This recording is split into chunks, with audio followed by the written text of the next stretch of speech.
the sped up version of my all endings of all characters Mortal Kombat X video. If you're watching the lazy version of this, it's probably safe to say that you were too lazy to actually play through this yourself. So I did it for you. These are all the characters that were available on day one, so that includes Goro, who's a downloadable character, and Shinnok, who you unlock through the story mode, but doesn't include Jason, who I'm doing videos of separately, blah blah blah. Let's get to the video. After Shinnok's defeat, Kung Lao found himself trapped in the Netherrealm, his soul corrupted by Quan Chi's dark magic.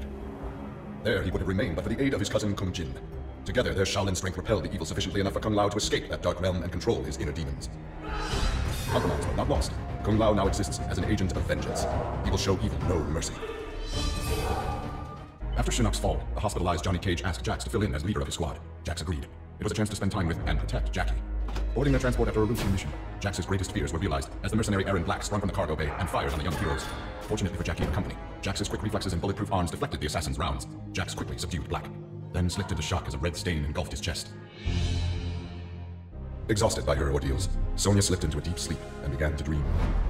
Kano held Jax and Cassie hostage. He made Sonya choose who would live and who would die. Seeing no way to free them both, she chose Cassie and screamed as Kano killed Jax before her eyes. Still screaming, she was awoken by Johnny.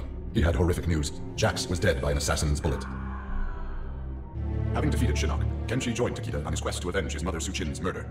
Their travels took them to a cave where he and Takeda freed a man, Taven, encased in stalagmite. Kenshi told Taven that his brother Dagon was the founder of the Red Dragon Assassin Clan. Dagon had not only murdered Suchin, but his and Taven's parents as well. Together, Kenshi, Takeda, and Taven lay siege to the Red Dragon base. Dagon fell victim to Kenshi's rage. Suchin's murder had been avenged. Kitana found herself walking the streets of a magnificent, shining city. This was Edenia, a realm freed from Outworld, and Kitana was its beautiful queen. This was the timeline unaltered by Raiden. Earthrealm had been destroyed by Shao Kahn, but Kitana had survived Armageddon and united the other realms to destroy him. Long-lasting peace was the result. Kitana awoke from his vision to find herself in the Netherrealm. She was not the queen of Edenia, but a revenant of hell, and she hated Raiden for it. Remorse for his role in resurrecting Shinnok weighed heavily upon Scorpion's soul. His desire for vengeance had brought Earthrealm to the brink of destruction. Scorpion offered to perform harakiri to atone for his offense, but Raiden suggested a more productive alternative.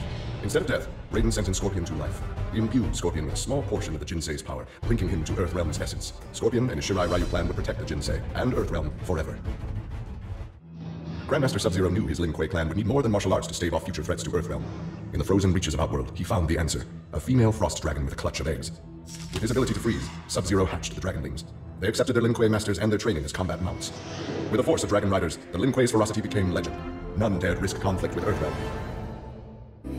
Overcome with exertion, Alina collapsed and felt her soul gliding through the ether. She awoke in an incubation chamber. Nearby were countless others, each containing an exact copy of her. Alina found she could read each being's mind and they hers. They quickly realized the benefit of so many fierce warriors sharing one mind. As they plotted revenge on their enemies, the architect of the Melina's awakening laughed quietly. With Shinnok defeated, Takeda and his father set out to find his mother's killer, a member of the Red Dragon clan. Special Forces tech enabled Takeda to locate the clan's base and disguise himself and Kenshi as they infiltrated their ranks. Deep within the mountain stronghold, Takeda discovered an actual dragon, a prisoner of the clan. The creature used its magic to divine the murderer's name, then transport Takeda and Kenshi to a faraway cave.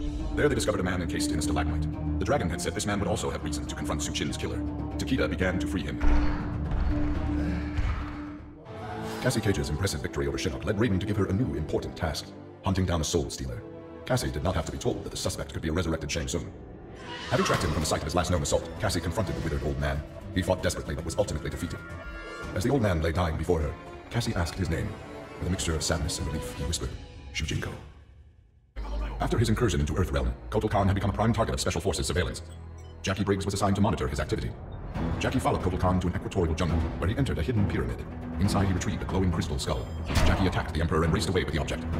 Jackie was praised for her work, but couldn't help thinking her interference was what Kotal Khan had wanted all along. For his role in saving Earthrealm, Kung Jin's family created a statue in his likeness, for inclusion in Raiden's revered collection. But Kung Jin's thoughts were with one no longer accepted by his family, Kung Lao. Kung Jin set out to locate his cousin, and found him in the Netherrealm. Raiden believed Kung Lao's tortured soul was forever trapped without Quan Chi's magic to free him, but Kung Jin knew the Shaolin was stronger than any sorcerer's spell. He vowed to help Kung Lao fight off the evil that had remade him. Earthrealm belonged to Shinnok. It became the staging area from which he would finish his war on the Elder Gods, which began eons ago. The Elder Gods had lied to the denizens of the realms. They were not individual beings, but merely parts of a greater collective known as the One Being. Shinnok would merge the realms and awaken him. Whole once more, the One Being devoured the Elder Gods. Shinnok watched with satisfaction. This reality had finally come to an end. Kano had always been a survivor, but even he would one day succumb to fate. His ideals of ruthless terror would die with him, unless he could pass on his methods to a new generation. Combat, weapons, high-tech sabotage, torture, all would be part of the curriculum. But before his students could learn his techniques, Kano would beat the weakness out of them. They would understand, or die trying. Kano's first pupil his own son. Class was now in session. Johnny Cage's life had turned out to be stranger than any science fiction film, but he knew the final scene was approaching. With Renton's direction, Johnny was able to sail to Shang Tsung's abandoned island fortress, where his adventure had begun, to contemplate his future. Amid the rubble, Johnny found an ancient tome. Its pages revealed that Shang Tsung had unraveled the secret to Edenian long life. Johnny Cage's retirement would have to wait. Nearly 150 years ago, Aaron Black had been hired by Shang Tsung to assassinate an Earthrealm warrior. In return, Shang had slowed Black's aging process. He could therefore afford to be patient. If an employer wanted someone dead, they would be in time. A team of young Earthrealm warriors had caused Aaron Black's current employer, Kotal Khan, much inconvenience. With the patience of a viper, Black eliminated them all. Liu Kang was no sorcerer or elder god, but his fighting skill was more than enough to beat Netherrealm's demons into submission. Liu Kang realized that Netherrealm was his for the taking, and that ruling appealed to him.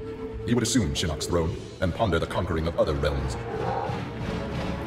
Alone once more, Ermac searched the labyrinthine corridors of Shao Kahn's old fortress, searching for the source of a faint voice calling to him. Suddenly, a wisp of dust brushed his chest, wrenching free one of his many souls. The dust took the form of a man who began to consume soul after soul. As the weakened Ermac stared helplessly, he recognized the mysterious figure, the sorcerer Shang Tsung, returned from death.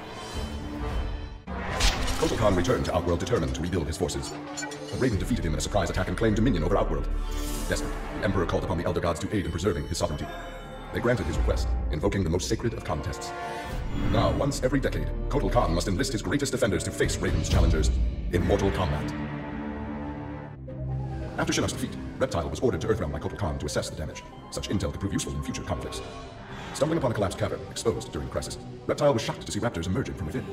Unlike the rest of his race, these raptors had never left Earthrealm for the doomed realm of Zaterra, and thus had remained safe and hidden. Alone no more, Reptile vowed to remain with his rediscovered people and reclaim their Earthrealm homeland. For many years, Farah and Tor were a symbiotic pair, as is natural with their species.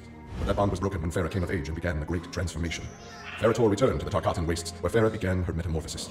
The process took an agonizing 3 Outworld years, during which time Tor withered and died.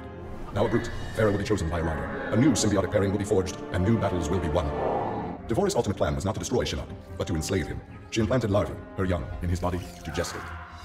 Having consumed the godlike power of their immortal host, Devorah's offspring were unlike any Kaitin ever born. As they matured, they spread like locusts throughout the realms. Her army of Kaitin super drones brought glory to Devorah, the beloved queen, and destruction to all. After millennia of fending off Earthrealm's enemies, Raiden began to wonder if defense was the best path to peace. In a change of tactics, Raiden and Shirai Ryu attacked Kotal Khan's armies before they could rebuild. They decimated the Emperor's forces, leaving Outworld at their mercy. The victorious Raiden claimed dominion over Outworld. The first of many threats to Earthrealm had been removed. Quan Chi had long been a servant of Shinnok. His role in freeing him from imprisonment had not gone unnoticed by the Elder Gods. Shinnok was no longer a threat, but Quan Chi's actions had given rise to a new power. After much deliberation, the Elder Gods contrived a plan to rebalance this power before it grew further. Free will was burned from Quan Chi's soul and replaced with a single directive. He must kill Raiden. The Shokan had become outcasts for refusing to aid either side in the Outworld civil war. But with the conflict over, Prince Goro decided to re-enter the political landscape. Kotal Khan's armies were weak from years of battle. Alina's rebels were scattered. It was an easy matter for the Shokan to seize control.